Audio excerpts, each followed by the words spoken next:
Ada begitu banyak mimbar yang saya naiki. Ada begitu banyak panggung yang saya berdiri di atasnya. Tetapi mimbar peloso, panggung peloso itu lahu ta'mun khas, punya rasa yang berbeda. Jadi MC tadi itu salah. Saya enggak pernah punya Lailatul Badriyah. Mulai tadi sore berangkat ke sini, turun di bandara langsung ke sini, itu enggak ada niatan untuk memberi mauidhah hasanah, itu enggak ada. Karena bukan makom saya. Ini makom aziz. Mik ini, mimbar ini, panggung ini, pesantren ini bukan orang sembarangan yang bisa berdiri di depan para kiai dan para santri. Tadi saya sudah makan, bapak-bapak. Kalau bapak belum makan kan, ya itu supaya ada bedanya antara undangan dengan penceramah. Saya diajak makan sama Romo Kiai Huda, hampir 1 jam saya ngaji tadi. Saya bilang sama Kiai, izin Kiai mendengar nasihat Kiai Huda tadi kepada saya. Itu saya sudah kepengen pulang ke Jakarta. Mau muhasabah. Saya ini rasanya sering dipanggil orang Kiai Haji. Sebelumnya mesti Al-Mukarram. Tapi dengar nasihat Kiai Huda tadi, rasanya saya itu bukan Al-Mukarram, Al-Muharram kayaknya. Rasanya berat betul. Itu tadi ada kopi, ada es, enak betul. Saya agak kehilangan selera. Karena sudah merasa Al-Mukarram, masuk ke hadapan beliau, itu downgrade-nya jauh banget itu. Ya. Dari Mercedes turunnya ke Ayla saya itu ya. Kalau masih Innova masih mending lah. Ini turunnya jauh betul. Karena saya paham betul Pak. Pesantren ini itu punya arti yang tersendiri buat saya. Saya itu anaknya Kiai Sukron yang tidak pernah hatam ngaji itu saya. Tidak pernah saya hatam ngaji. Tapi tiap hataman ikut saya. Jadi saya senang betul. Saya kecil itu rasanya dulu, yang saya ingat dari peloso itu 2. Waktu masih kecil. Yang pertama Kiai Zainuddin, yang kedua rokok Minna. Bapak saya kalau ceramah dari sini, itu di kopernya ada rokok 2 slop, mereknya Minna, bintangnya 9. Kata ayah saya, kamu kalau mau ngerokok ini boleh halalan thayyibah ini. Kalau yang lain, itu ayah saya tidak memperbolehkan saya ngerokok. Itu saya dari kecil, ingat peloso, ikut datang ke sini. Makanya saya kalau datang ke pesantren model begini, itu rada takut. Saya 3 tahun yang lalu di Tegalrejo, Kiai Mudrik. Untung yang datang itu Gus Yusuf di depan. Kan kalau Gus Yusuf kan tidak tahu nakalnya saya. Saya 2 minggu yang lalu di Probolinggo, di pesantren Nurul Jadid. Tiba-tiba kiainya itu ngomong sama saya, Gus, dulu Abah Kiai Sukron itu sering kesini. Kalau kesini, anaknya yang laki itu suka diajak. Anaknya nakal. Saya dengar kayak begitu, Masya Allah, kena mental saya. Saya bilang, Kiai, jangan-jangan Kiai, anak yang nakal, yang ngerusak tamu panggung, itu jangan-jangan anak itu sekarang mau Kiai persilahkan ngasih mauidhah hasanah di depan santri Kiai. Jadi saya itu sama pesantren kayak gini. Tadi saya makan dengan Kiai Huda itu ketemu Kiai Anim. Saya dulu mau ke pesantren. Itu karena Kiai Mahrus pernah ngomong. Saya dulu tidak mau jadi Kiai. Ya, saya pikir bapak saya jadi Kiai kayaknya ribet banget hidupnya. Duitnya nggak banyak, sering ditangkap masa Orde Baru gitu loh. Enakan nggak jadi kiai. Kiai Ma'ruf datang ke rumah saya. Saya masih kecil, saya tidak bisa mencerna nasihat itu kecuali puluhan tahun kemudian. Kata Kiai Ma'ruf itu begini. Ini yang tersinggung marah sama Kiai Ma'ruf. Kata Kiai Ma'ruf, kalau ada anak kiai nggak ngaji, nggak masuk pesantren, itu tandanya bapaknya nyesel jadi kiai. Saya waktu itu ngerasa, kalau saya nggak ke pesantren anak durhaka saya ini. Ya, kita ini, ya saya mohon maaf ya, saya kan Gus tapi lahir di kota metropolitan. Kalau Gus Fahim kan lahirnya di pelosok, ya kan, lebih soft, lebih tenang. Saya dulu nggak mau seperti itu. Tapi dengar kayak begitu, saya terlintas dalam hati saya. Loh, kalau saya ndak pesantren, berarti saya ini durhaka sama bapak saya. Dulu Gus Jakarta, itu yang subhat sering dikerjakan, yang haram sedikit juga kadang-kadang ditabrak. Tapi nasihat orang tua, jangan durhaka. Jangan sekali-kali durhaka sama orang tua.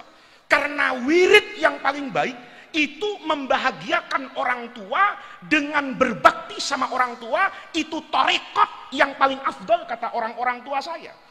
Maka saya masuk pesantren itu terpaksa, ya, terpaksa saya nggak serius amat. Serius ngelihat ngaji itu ada 2 santri proso Bu Nyai datang ke Darul Rahman tahun 84 mungkin, ngajar jurumiyah, namanya almarhumlah dulu kita panggilnya Ustadz Masduki Dahlan, orang Cirebon. Itu kalau ngajar jurumiyah rumit banget, ya.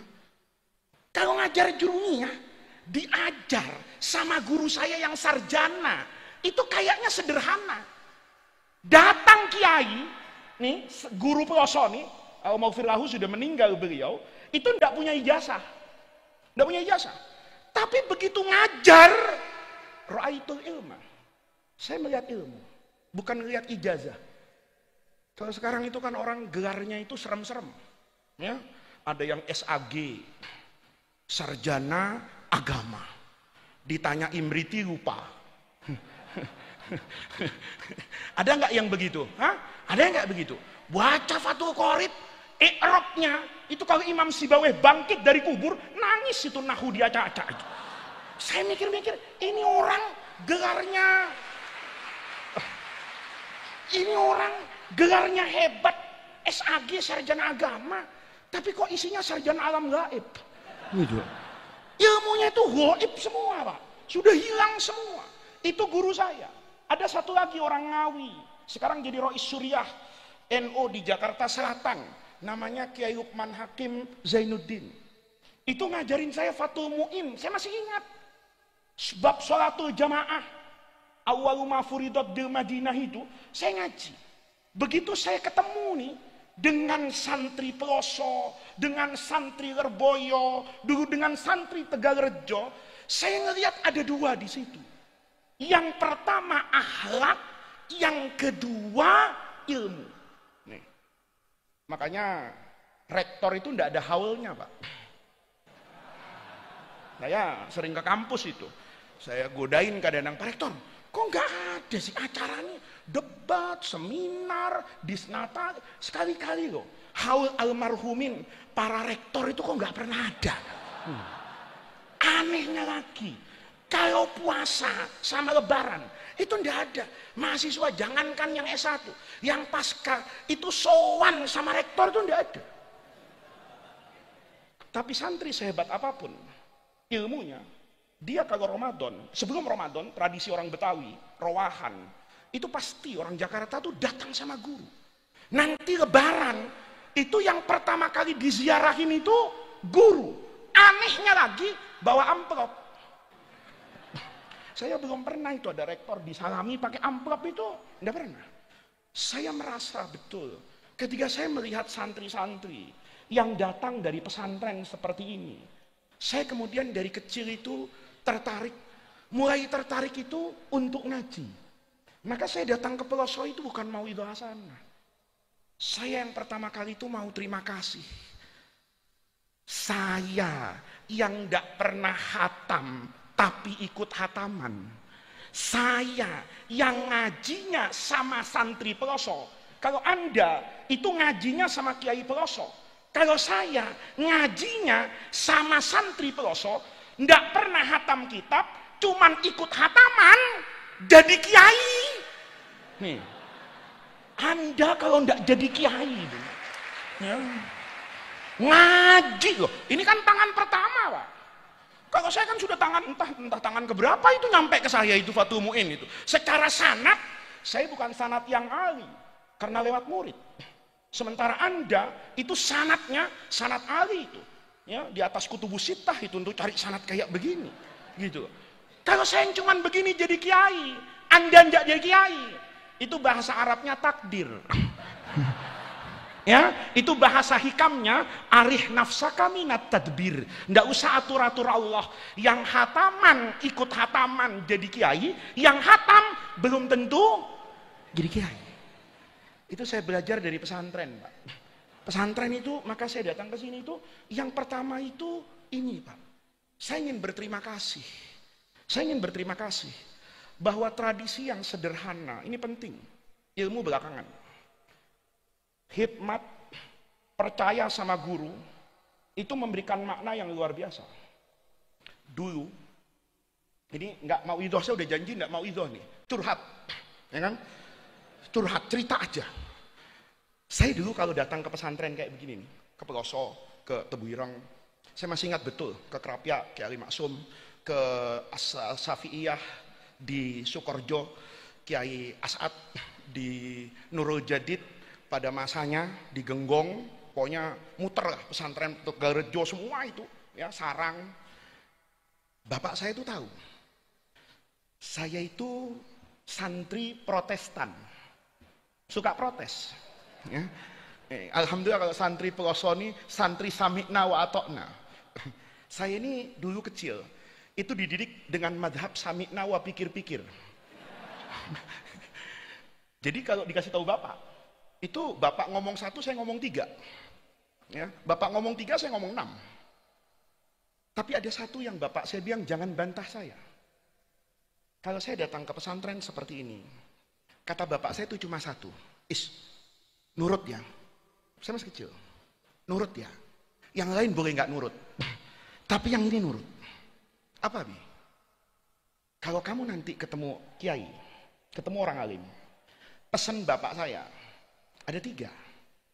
Yang pertama tatap matanya, yang kedua cium tangannya, yang ketiga ini yang berat buat anak Jakarta dulu. Kalau diludahin, saya ini tidak bisa bahasa Jawa, Pak, tapi diludahin saya paham bahasa Arab, diidoni. Mudah-mudahan lalu ibdalnya benar nih ngomongnya nih ya, makhraj hurufnya mudah-mudahan benar ini, diidoni. Mangap ya, saya waktu itu kaget betul. Bagaimana mungkin ludahnya orang kok harus masuk ke mulut saya? Saya kan tidak tahu ini higienis atau enggak, ada covid atau enggak. Kalau di swab saya pulang kan begitu kalau kemarin.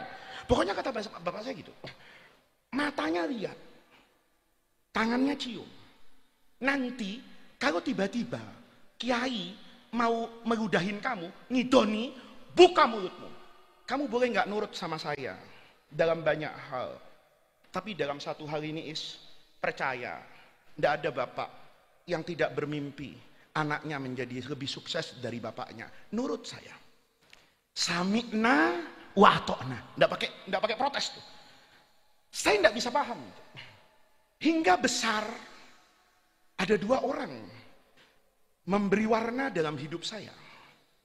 Yang pertama pada masanya Mufti Agung di Mesir, Profesor Ali Jum'ah. Yang kedua di Syria, Allahumma gfir lahu, Profesor Muhammad Said Ramadan Al-Buti. Dari beliau berdua, saya bisa memahami betapa luar biasanya tradisi orang tua di Indonesia, tradisi Ahlus Sunnah di Indonesia yang percaya betul dengan makna barokahnya guru.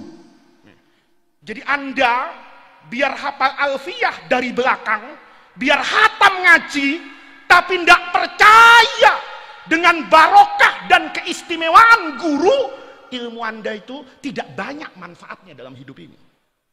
Saya merasakan betul, Pak. Sehari Jumat tuh bilang gini satu hari, kamu nanti Muhammad kalau ketemu dengan orang alim sama dengan bapak saya, cuma dibalik, cium tangannya, tatap matanya, tidak pakai idoni.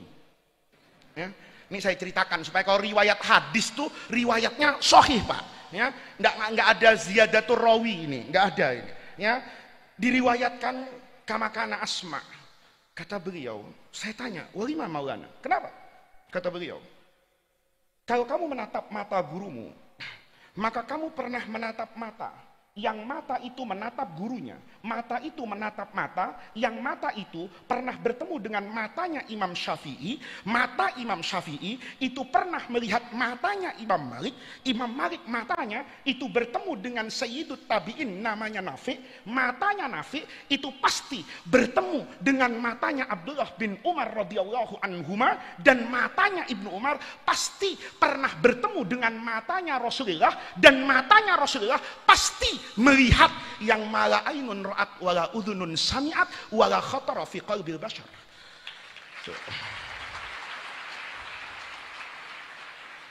Jadi besok pagi gurumu tuh dilihat matanya, ya.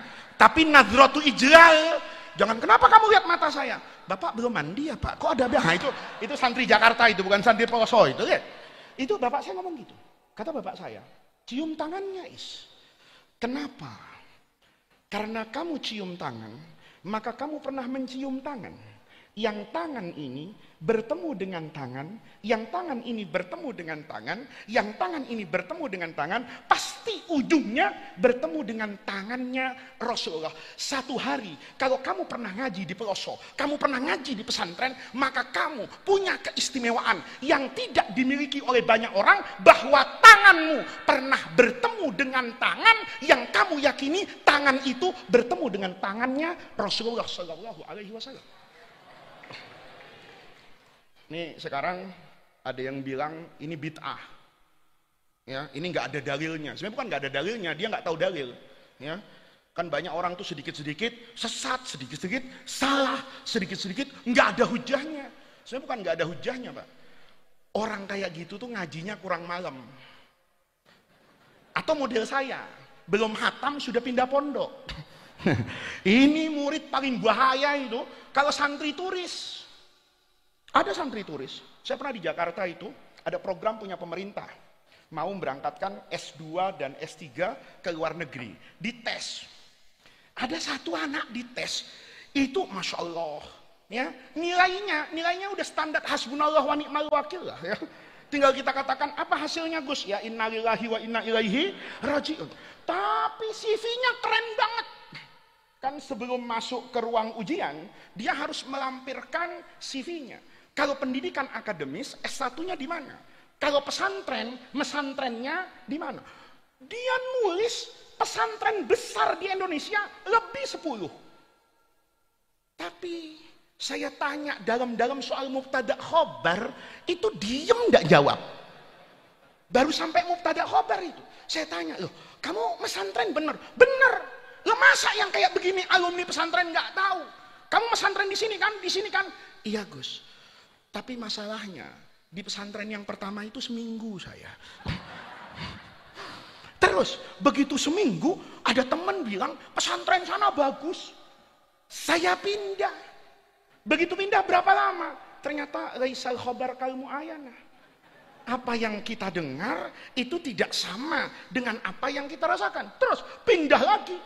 Wah akhirnya alhamdulillah 10 tahun babut toharoh itu baru istilahan dengan lugotan wastilahan. Nah itu penyakit. Maka Anda jangan orang yang punya penyakit. Dulu saya, itu Prof. Ali Jum'ah ngasih makna ayah saya begitu. Di Idoni, di Damaskus itu, di Masjid Bani Umayyah, itu Prof. Said Ramadan ngomong gini. Dulu di Damaskus, itu ada pondok, ada pesantren yang menjadi kiblat al muslimin. namanya Darul Hadis. Semua orang itu bermimpi ngaji mesantren di Darul Hadis. Termasuk siapa? Alim besar dalam mazhab Syafi'i. Saya sudah tidak harus menerangkan manakibnya. Imam Taqiyuddin As-Subki itu datang ke Darul Hadis Al-Ashrafiyah, niatnya mau ngaji sama Imam Nawawi. Kan Imam Subki itu ditanya, lima qasatan Nawawi, kenapa kok yang dipilih mau ngaji sama Imam Nawawi? Jawabannya sederhana, karena karangannya itu lahul qabul, diterima orang.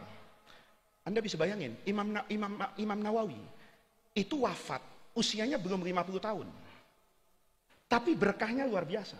Yang pertama, Nawawi itu jadi nama orang di Indonesia. Padahal itu nama kampung di Damaskus, namanya Nawa. Seandainya tidak ada orang alim besar yang jadi imam, Abu Zakaria Yahya bin Syaraf An-Nawawi, maka tidak ada orang di dunia ini namanya Nawawi. Coba ada Nawawi ketangkap KPK, mau anaknya dinamakan Nawawi? Nggak ada. Nggak ada. Semua orang kasih nama An-Nawawi itu karena tahu ada Imam An-Nawawi. Siapa di dunia ini yang bisa membantah bahwa buku yang paling banyak dicetak di dunia ini ba'dal mushafis syarif setelah Al-Quran itu Riyadhus Shalihin. Kita datang ke satu masjid nyari Fathul Mu'in, mungkin ada yang tidak ada. Kita cari Sahih Bukhari, kayaknya banyak masjid nggak punya. Tapi kalau Riyadhus Shalihin, rasanya itu hampir semua orang yang bersentuhan dengan ilmu pesantren itu pasti punya, pernah ngaji yang namanya Riyadhus Shalihin. Kata Imam Subki, yang ngarang kitab Arba'in itu kan bukan cuma Imam Nawawi saja. Ada banyak ulama yang ngarang kitab Arba'in. Tapi kenapa? Kalau sudah disebut Al-Arba'in, itu seakan-akan menjadi isim alam buat buku karangannya Imam Nawawi, padahal Arba'inat ini banyak. Maka melihat orang ini hebat kayak begitu, datanglah Imam Subki ke Damaskus. Sampai di sana, Imam Nawawi sudah meninggal. Kan dulu Imam Subki nggak punya WhatsApp. Ya kan? Ya, kalau Imam Subki punya WhatsApp grup para ulama Asy-Syafi'iyah, kan nanya, gua mau ke Damaskus, ya kan? Maaf pakai gue, lupa. Kebiasaan ceramah di Jakarta. Saya mau ke Damaskus, kan pasti tahu kalau ada WhatsApp grupnya. Karena tidak ada, dia sampai. Maka ketiga orang alim besar hebat ini sudah tidak ada, itu tidak berarti kehebatan orang ini tidak bisa kita dapatkan. Jasadnya boleh berpindah dari alam dunia ke alam barzah. Orangnya boleh tidak terlihat. Tapi kata Imam Subki, tunjukkan kepada saya di mana, kalau sekarang itu ubin, apa ubin itu ya? Keramik lah ya. Keramik tempat yang dulu Imam Nawawi itu pernah ngaji. Lihat. Ditunjukin sama orang Damaskus, di sini. Kalau sholat di mana? Di sana. Kalau misalnya ditanya, jawab pertanyaan, berfatwa di mana? Di situ. Kan keluar, Pak. Di I'anatul Talibin juga ada itu di muqaddimahnya. Wa fi daril hadis latifu ma'nan. Saya begitu masuk pesantren Darul Hadis, ada latifu ma'nan. Ada aura keagungan yang menyentuh rasa terdalam hati saya, yang itu hanya dimiliki oleh imam besar yang namanya Imam Nawawi. Ala bustin laha asbu wa awi. Ini sudah ada di hadapan saya. Maka izinkan saya, mohon maaf saya tidak tahu bahasa yang bagus, berguling-guling di atas lantai itu. Kenapa? Jadi Bapak, Imam Subki itu, semua lantai itu dicium-cium. Bahkan dalam banyak riwayat, ya tamarrohu tamarruhud dabbah. Kayak kucing kalau dimandi itu, ya. Kucing kan kalau habis junub begitu tuh, langsung di pasir ya. Mudah-mudahan santri peloson tidak ada yang kayak begitu ya. Itu ya tamarroh itu muter-muter. Ditanya sama muridnya, Anda alim besar, apa yang Anda lakukan di sini? Lali, kata beliau itu, an amassa bihurri wajhi makanan massahu qadaman Nawawi. Saya berharap ada tempat yang dulu diinjak oleh Imam Nawawi, itu sekarang bersentuhan dengan muka saya. Mudah-mudahan dengan itu saya dapat barokahnya Imam Nawawi. Jadi santri Peloso ini kalau nggak dapat barokahnya Mbah Jazuli ini kebangetan. Ya, saya aja yang barokahnya datang dan pergi, ya, cuman waktu hataman mungkin sekali dua kali jadi kiai. Dan saya kan dengan Gus Kausar itu followersnya lumayan bersaing ya. Ya. Cuman mukanya Gus Kausar karena lebih muda, market friendly. Ya. Saya juga kalau umurnya 20 tahun yang lalu lumayan saya. Ya, iya bener. Artinya apa? Para santri di Peloso itu yang pertama bukan ilmu. Yang pertama itu pengabdian kepada ahlul ilmi. Pondok ini karomah. Karomah, betul. Saya tiap ketemu santri Peloso di Jakarta, itu selalu saya tanya, Ustadz tinggal di mana? Di sana, ngapain? Dagang. Tapi nggak pernah lupa tuh, dagang sih Gus. Tapi kalau maghrib, alhamdulillah, seminggu 2 kali saya ngaji. Itu sebetulnya yang menjaga syariat Rasulullah itu pengajian, Pak. Coba Bapak lihat nih, ya. Nih mohon kalau ada YouTube-nya jangan dipotong-potong, ya. Nanti saya dianggap ceramah aneh-aneh. Mukjizat Nabi itu berbeda antara mukjizatnya Sayyidina Rasulullah dengan baki akhwatihi minal anbiya, beda. Nabi Musa nih, kalau pakai survei, saya survei santri Peloso nih, apa yang Anda ingat dari Nabi Musa? Jawabannya pasti tongkat. Coba kita survei, apa yang Anda ingat dari Nabi Musa? Pasti jawabannya tongkat. Apa yang Bapak tahu dari Nabi Ibrahim? Pasti nggak mempan dibakar. Bener nggak? Bener nggak? Itu mukjizat. Itu mukjizat. Mukjizat pakai tak marbutoh, itu kan tafdil itu. Bukan melemahkan, tapi membungkam. Tapi membungkamnya, mukjizat kayak begini, itu temporer, Pak. Yang hissi, yang dilihat mata, dirasakan oleh indera manusia, itu kehebatannya temporer. Saya punya pengalaman ceramah depan anak SD. Saya alhamdulillah ya, ceramah itu pengalamannya banyak. Banyak panitia yang nyiksa saya. Saya pernah ceramah depan anak TK. Saya pikir orang tuanya. Tahu-tahu anak TK 100 kumpul depan saya. Itu as'abu yaumin marrat fi hayati. Itu Masya Allah kata saya. Begini nih, biar amplopnya tebel. Kalau tahu nggak datang saya. Kenapa? Wah semuanya anak-anak. Satu ketika anak SD. Tapi dulu saya dikasih tahu sama guru saya. Kamu tuh jangan suka merendahkan orang. Anggap aja semua orang yang kamu temui itu adalah guru. Dan semua tempat yang pernah kamu kunjungi itu adalah ma'had. Saya Pak, pernah belajar ilmu mantik. Itu dari anak SD. Saya ceramah depan anak SD. Mau Idul Adha. Kepala sekolahnya ngomong sama saya. Gus, nah kalau Idul Adha nanti cerita ya. Tentang Nabi Ibrahim. Oh ya udah, cerita saya. Anak-anakku, Nabi Ibrahim itu Nabi yang hebat. Dikatakan Abul Anbiya, bapaknya para nabi, karena semua agama besar itu ya berinduk kepada Nabi Ibrahim.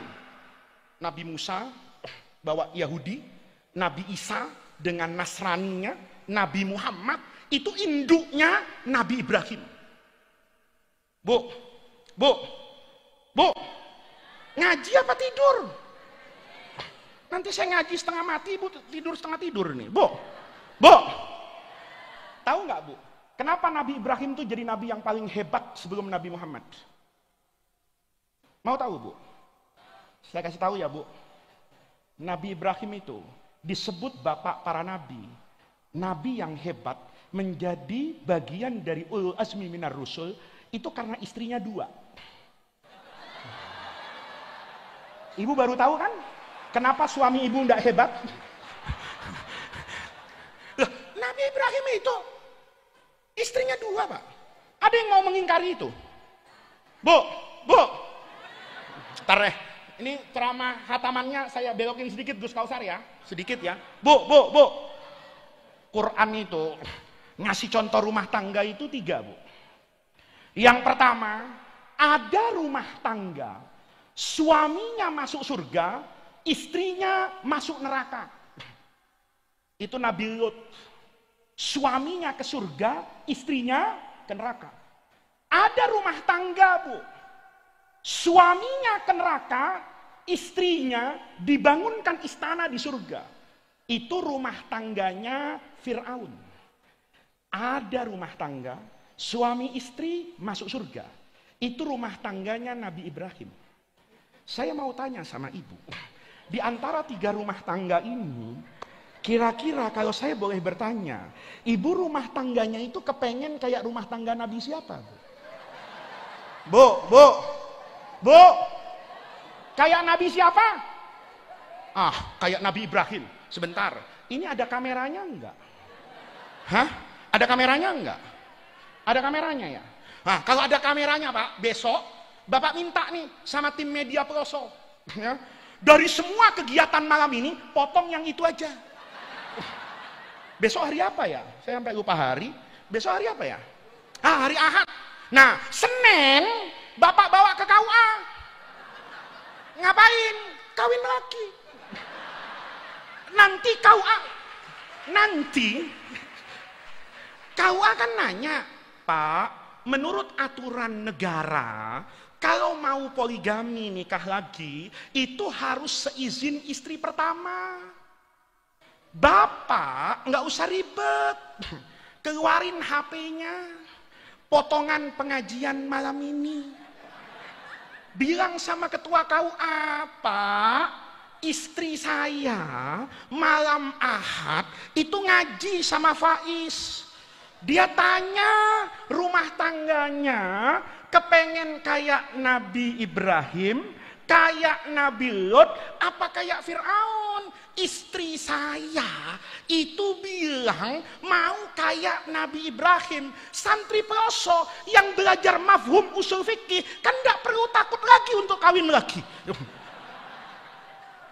Bener gak, Bu?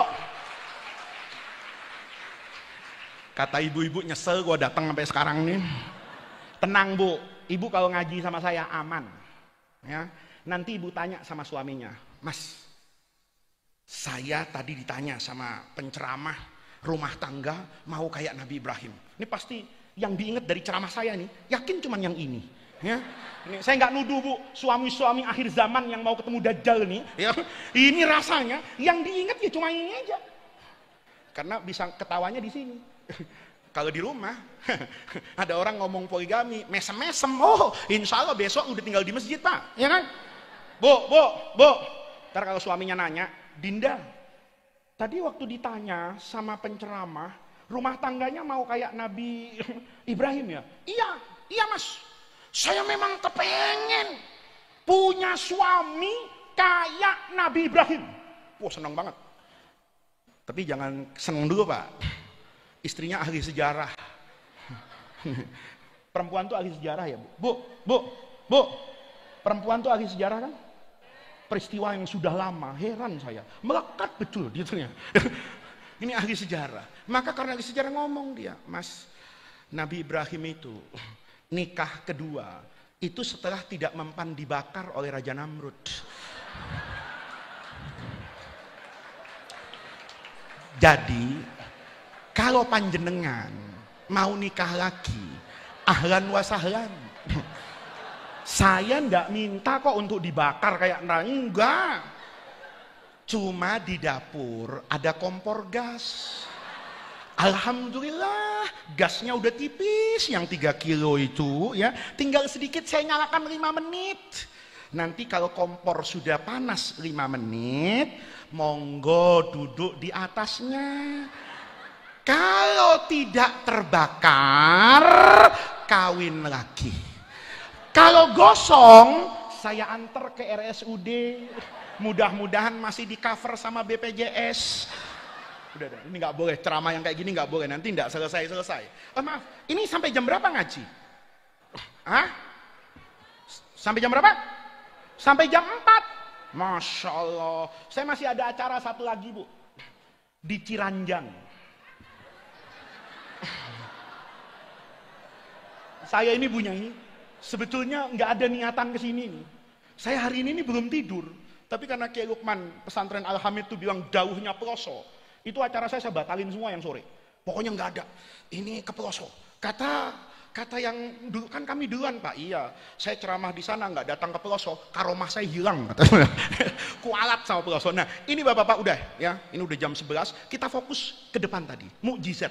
Nih, gara-gara mukjizat jadi sampai kawin lagi ya kan. Padahal Bapak sama saya itu sama kita Pak. Ya, sama-sama apa Pak? Sama-sama ngomong aja gitu. Mukjizat nih, lihat. Kenapa pesantren ini kata guru saya dulu, yang yastahiq, yang berhak untuk mengaku sebagai penjaga dan pewaris Nabi, itu pesantren. Kenapa? Mukjizatnya beda Pak. Kalau mukjizat hissi kayak Nabi Ibrahim, itu memang mengagumkan. Melawan kebiasaan, melawan hukum alam. Orang semua tahu kok, yang namanya api itu panas. Sudah panas, membakar. Tapi berhadapan dengan Nabi Ibrahim, yang panas jadi dingin, yang membakar jadi aman. Hebat nggak? Hebat nggak? Hebat. Saya ceramah depan anak SD, lupa saya. Kalau anak SD sekarang tuh generasi Samsung dan generasi iPhone.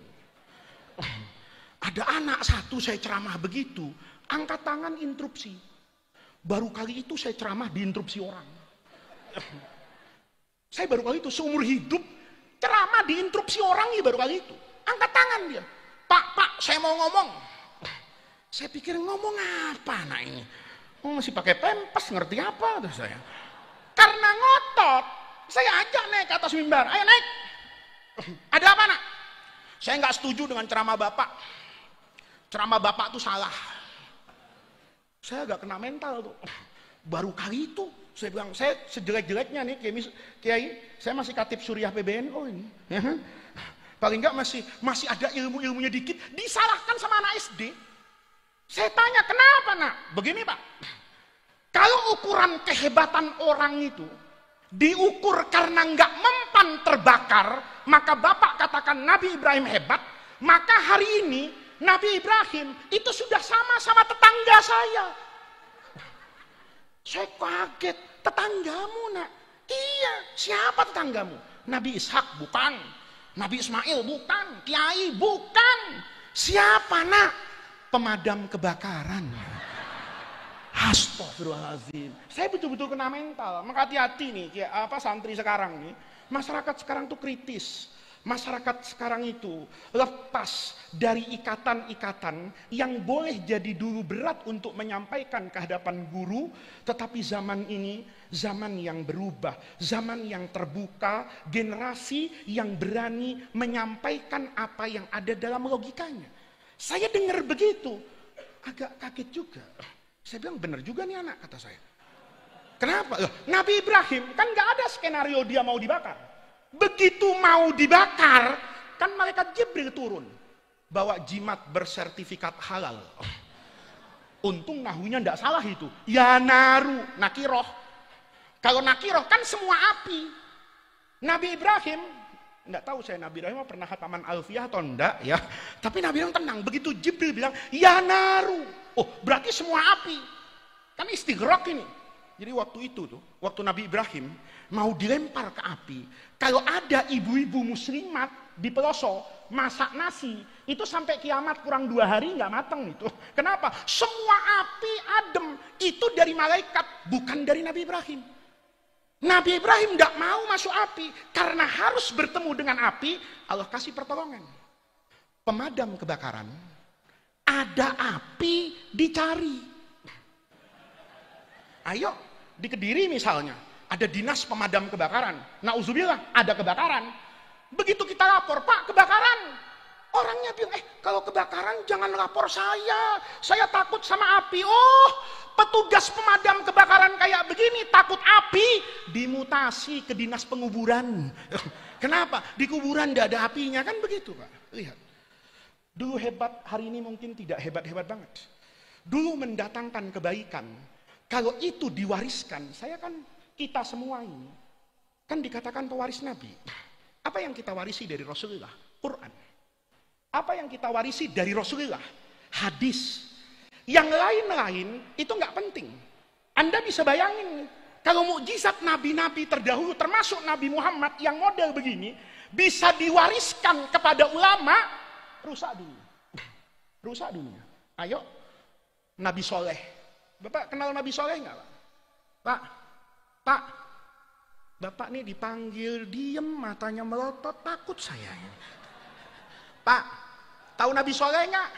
Tuh sekarang jamaah umroh tuh sering diajak ke Mantikoh Ula, namanya Madain Soleh. Itu dulu tempatnya Nabi Soleh. Nabi Soleh ini insinyur teknik sipil, Pak.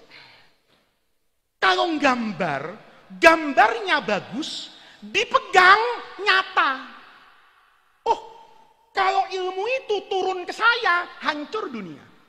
Ayo, nih santri mau hataman nih 700. Saya yakin nih aglabuhum jomblo nih. Ya. Ini kelihatan kok dari casing-casingnya nih jomblo la haula wala quwata kok model-modelnya ini. Ya. Ini kalau jomblo nggak usah lihat santri putri. Kalau saya mewarisi ilmunya Nabi Soleh, warisannya Nabi Soleh, tinggal datang ke saya. Gus, saya kepengen punya istri. Oh gampang kata saya. Bawa kertas ya. Jangan lupa alat gambar. Siap. Saya tanya, istrimu mau casing iPhone Pro Max 16 apa Samsung S25 Ultra?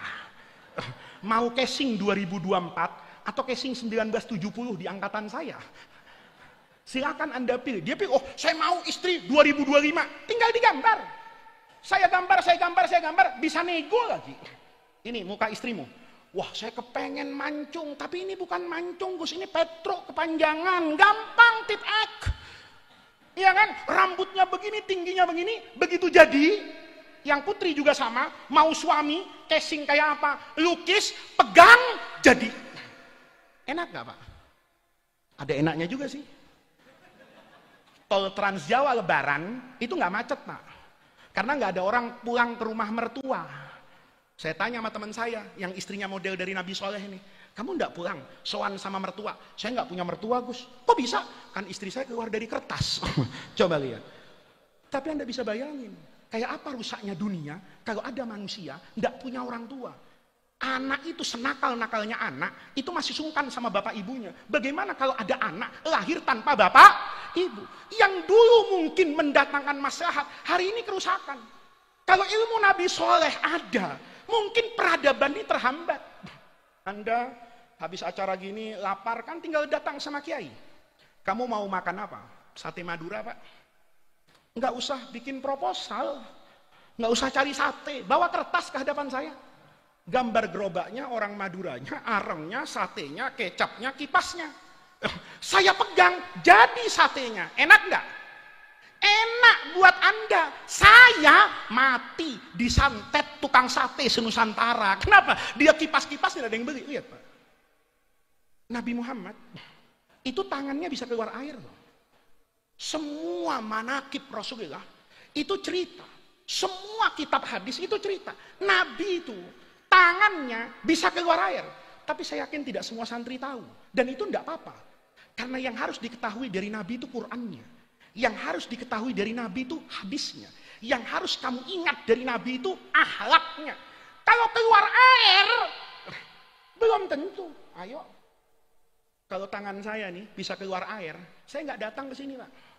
Kenapa Kiai nggak datang? Repot. Kiai kan sekarang jualan galon. Kok jualan galon itu Faiz isi ulang? Kenapa? Dia nggak modal. Tangannya begini, pipa se-Jakarta nyambung. Coba. Apa manfaatnya? Kalau tangan saya keluar air, sementara Allah menitipkan bumi ini keluar airnya. Tapi apa bahayanya?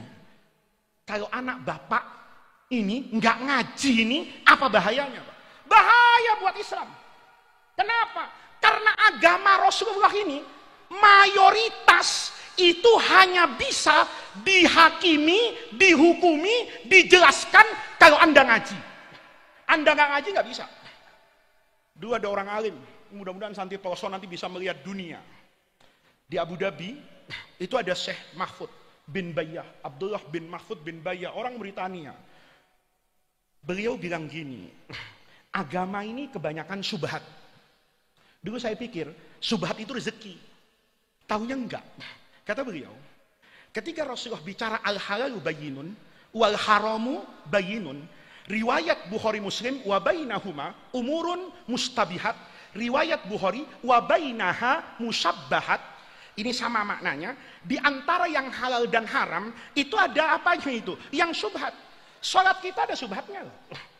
Nabi cuma bicara kan, shollu kama ra'aitumuni usolli. Nabi takbiratul ihram, Nabi baca doa iftitah, Nabi baca Fatihah, Nabi baca surah, Nabi takbir, Nabi ruku. Tapi kita nggak pernah tahu tuh. Sebetulnya yang rukun sholat itu apa? Kata Imam Syafi'i misalnya, baca Fatihah itu rukun sholat. Anda nggak baca Fatihah, sholatnya nggak sah. Kenapa Imam Syafi'i ngomong begitu? Karena Nabi bersabda, la sholata illa bifatihatil kitab. Anda yang belajar alfiah kan tahu la itu apa, illa itu apa. Nggak sah sholat itu kecuali baca Fatihah. Kata Imam Abu Hanifah, kakek gurunya nggak begitu. Qur'annya bilang kok, faqra'u ma tayassara minal Qur'an. Orang baca surah apa aja, sependek apapun asal baca, sholatnya sah. Nanti yang menjelaskan ke masyarakat siapa? Ini kan banyak orang, dikit-dikit ikut Quran, ikut hadis. Itu ketahuan orang tuh tidak pernah ngaji Quran, tidak pernah ngaji hadis. Kalau orang tahu agama, dia pasti datang ke pelosok untuk ngaji. Ayo. Kalau pertanyaannya, mana yang halal, mana yang haram, gampang. Anda nanti pulang ke kampung, ditanya apa hukumnya daging babi, gampang. Nggak usah ngaji di pelosok tahu, haram. Apa hukumnya makan daging sapi, halal. Asal sapinya sendiri, halal dimakan, bener kan? Kalau pertanyaannya kayak gitu, gampang. Tapi dunia itu bukan cuma sapi dengan babi. Masalahnya, ada binatang yang nyusahin bahsul masail. Ada binatang yang nyusahin kiai. Mau tahu namanya? Namanya anjing laut. Mau dibilang anjing di laut, mau dibilang ikan, mukanya anjing. Ditanya, kamu ini keluarga siapa? Nggak jawab. Ditanya kartu keluarganya, nggak ada. Didudukkan, repot. Ayo. Tahu anjing laut kan? Anjing laut tuh, kalau mukanya ditutup, kepalanya tuh kasih cadar, kasih apa ini, sorban, tutup, tinggal leher ke bawah. Saya tanya, ini apa? Kamu jawab, min duni adna syakin ya ustadzi, innahu kalbun. Ini anjing. Ini ikan. Kenapa? Kepalanya nggak ada. Leher ke bawah, pegang, perhatikan, observasi, bedah fisiologinya ikan. Tapi kalau dibalik nih, leher ke bawah ditutup, mukanya kelihatan. Saya tanya, ini apa? Ya anjing ini Pak. Ayo kita bahsul masail di pelosok. Sampai Nabi Isa mau turun, ya, itu ndak akan ada hukumnya. Boleh jadi kata saya, anjing laut itu hukumnya haram. Boleh jadi kata Gus Kausar, anjing laut itu hukumnya halal. Kenapa? Ilmu yang membedakan. Di mata saya, anjing laut itu hukumnya haram karena keanjingannya lebih kuat daripada keikanannya. Kata Gus Kausar, ini haram, ini halal. Kenapa? Karena keikanannya lebih kuat daripada keanjingannya. Anda mau cari dalilnya, mau cari takbirnya, nggak ketemu. Karena Rasulullah nggak pernah ke laut. Rasulullah nggak bahas itu. Di situ untungnya. Coba anjing laut ada di Quran, anjing laut ada di hadis. Pensiun kiai semua ini. Maka itu, ya, ini bagian akhir. Sudah jam 11, ya. Saya sebenarnya ingin ceramah lama ya, tapi jalanan tadi macet Pak. Saya tadi kesini cepat, itu karena diantar polisi. Nggak tahu pulangnya masih diantar apa enggak, saya nggak tahu ya. Tapi tadi dari Juanda ke sini tuh hanya 2 jam setengah. Itu karena saya jadi gubernur aja 2 jam setengah. Ya, nggak ada lampu merah, nggak ada rem sampai ke sini. Tapi intinya bapak-bapak, para santri, yang pertama jangan pernah berhenti belajar. Cita-citamu harus tinggi. Dunia hari ini itu bukan dunia yang kemarin. Kamu harus punya cita-cita yang tinggi karena yang nanti kamu hadapi itu tidak sesederhana apa yang dihadapi oleh generasi saya. Apa yang dahulu kalian lihat di buku fikih, apa yang dahulu kalian pelajari di ilmu usul fikih, seiring dengan kemajuan zaman dan peradaban, itu tidak mudah untuk kemudian masyarakat mendapat view keislaman kecuali lewat kalian yang betul-betul belajar di pesantren. Percaya, saya bukan mau membanggakan apapun, Pak. Saya bisa sampai hari ini, itu karena didikan pesantren. Kemarin saya alhamdulillah bertemu dengan rektor di Abu Dhabi dan di Kairo, berbicara. Dia tanya sama saya, bahasa Arabmu itu, katanya, kok lebih lurus ya dari bahasa Arab kami yang lebih banyak pakai bahasa Amiyah. Saya bilang, karena saya dulu dididik di pesantren, itu selalu perhatian dengan yang namanya nahwu dan sorof. Dulu saya itu diajarin sama guru saya, kamu nanti kalau ada orang sepanjang apapun serbannya, terus baca doa, i'rab sama binanya salah semua, cium tangannya dipending dulu. Walaupun bahwa kebenaran i'rab itu laisa sarton min surut qabuli doa, tetapi ya itu menjadi tanda agar orang itu menjaga marwah agama. Anda di pelosok mungkin tidak apa-apa, tapi saya di Jakarta pusing kadang-kadang. Khutbah Jumat itu ada aneh-aneh. Ada kiai itu tidak pernah nyebut Quran, tidak pernah nyebut ayat. Kalau khutbah itu, saudara-saudara, seperti firman Allah dalam surah kedua ayat ke-100 yang artinya, Masya Allah. Kalau begini enak betul. Saya bilang waktu itu, yang kayak begini nih masih dipasang jadi khotib, saya besok tidak mau datang ke masjid ini. Kenapa? Ya enggak lah. Makom itu harus dijaga. Ada banyak orang alim di Jakarta yang tamatan pesantren. Maka anak-anakku, saya cerita sama anak-anakku, saya ini bukan orang hebat, jauh dari kata hebat, tapi saya perlu bersyukur kepada Allah bahwa jurumiyah yang kecil itu, alfiyah yang kamu harus tahu, Ibnu Malik itu ulama yang tidak punya followers, hidup dalam kesunyian di Andalusia sampai pindah ke Damaskus. Ibnu Malik itu sampai teriak di pintu rumahnya, siapa yang mau ngaji sama saya?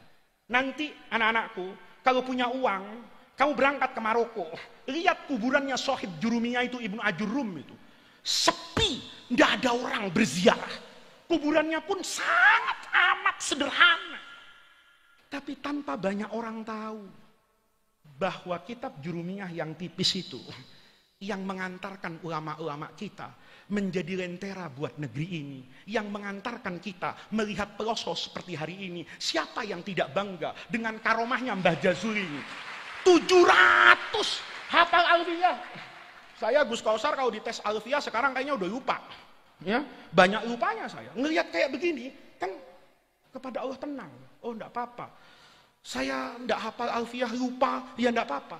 Tapi ada ratusan di pelosok, ada ribuan di Jawa, ada puluhan ribu di Indonesia. Ini karomah yang menjaga ajaran Rasulullah, karena Quran dan hadis itu nanti kebenaran dan keagungannya hanya bisa dibangun dengan ilmu. Itu yang pertama. Yang kedua, khidmat sama guru. Saya dulu diajarin betul Imam Ghazali itu.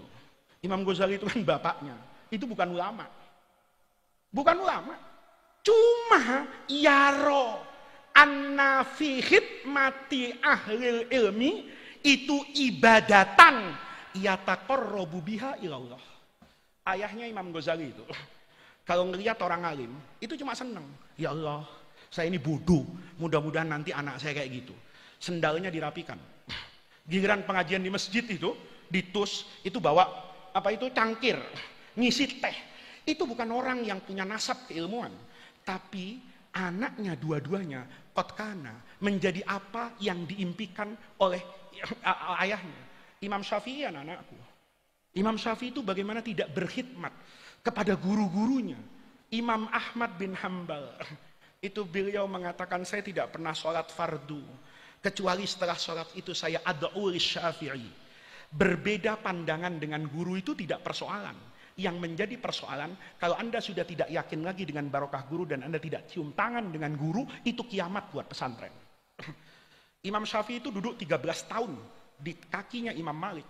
Imam Malik punya mazhab namanya Amalu Ahlil Madinah. yang dia bantah hadis yang dia riwayatkan sendiri. Khiyar majlis al-bayyi'ani bil khiyari malam yatafarraqa rawahu Malikun an Nafi' an Ibni Umar. Itu ditolak sama Imam Malik karena bertentangan dengan tradisi Madinah. Imam Syafi'i 13 tahun duduk di kakinya Imam Malik bikuli ijlal. Walaupun nanti beliau katakan tidak begitu guru. Amalu ahli Madinah itu tidak mungkin karena sahabat tafarroku. Dia mengoreksi pandangan gurunya berbasis ilmu ahlan wa sahlan. Tetapi Imam Syafi'i tidak pernah mengurangi rasa hormatnya kepada Imam Malik. Yang terakhir anak-anakku, dunia berputar. Kita janji ya, satu hari cerita Hammad bin Abi Sulaiman dengan Imam Abu Hanifah itu terulang kembali. Imam Abu Hanifah itu jadi imam, Pak. Itu karena gurunya sakit. Hammad bin Abi Sulaiman itu, dia pilih dari sekian banyak orang alim di Baghdad. Hatinya itu cocok betul dengan Hammad bin Abi Sulaiman ngaji. Satu ketiga, Hammadnya itu sakit. Karena sakit. Ini bedanya santri dulu dengan santri sekarang. Kalau santri sekarang, gurunya ndak masuk seneng. Kalau santri dulu, gurunya nggak masuk nangis. Karena guru tidak masuk sakit, maka teman-temannya tuh bilang, Nu'man, kan Imam Abu Hanifah tuh Nu'man bin Sabit, Nu'man, kamu kan udah lama ngaji, udah sekarang kamu takrir aja, nakrir, kata orang, loh, kok enak juga ini Nu'man ngajar. Lama-lama nggak terasa dia ngajar. Gurunya datang, dia lihat dari jendela, subhanallah, Nu'man yang dulu di kaki saya ternyata hebat. Kata Ahmad, mulai sekarang majelis yang di sini, kan majelisnya banyak Pak di majelis yang di sini saya udah nggak ngaji lagi. Yang ngaji kamu Nu'man. Ma'adzallah, nggak mungkin guru. Selama guru hidup mahayita, saya tidak akan berani untuk duduk di sini. Kata Hammad, kursi ini tidak Allah ciptakan untuk Hammad bin Abi Sulaiman.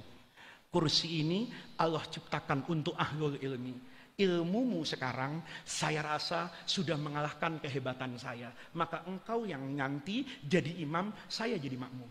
Saya berharap 10 tahun lagi saya duduk di bawah. Anak-anak peloso malam hari ini yang 700 itu ada duduk di atas mimbar. Mungkin punya pesantren. Mudah-mudahan menurun seperti kiai-kiainya, membuka lembaga pendidikan. Mungkin anak-anakku ketemu saya di Jakarta sudah jadi rektor UIN. Mungkin ada yang jadi rektor UI. Negeri ini punya masalah yang tidak selesai-selesai. Penting untuk kita selesaikan dengan orang-orang yang berilmu, berlatar belakang pesantren. Karena di sini jiwa ragamu dididik. Disinilah Indonesia Raya itu terdengar. Bangunlah jiwanya, bangunlah badannya.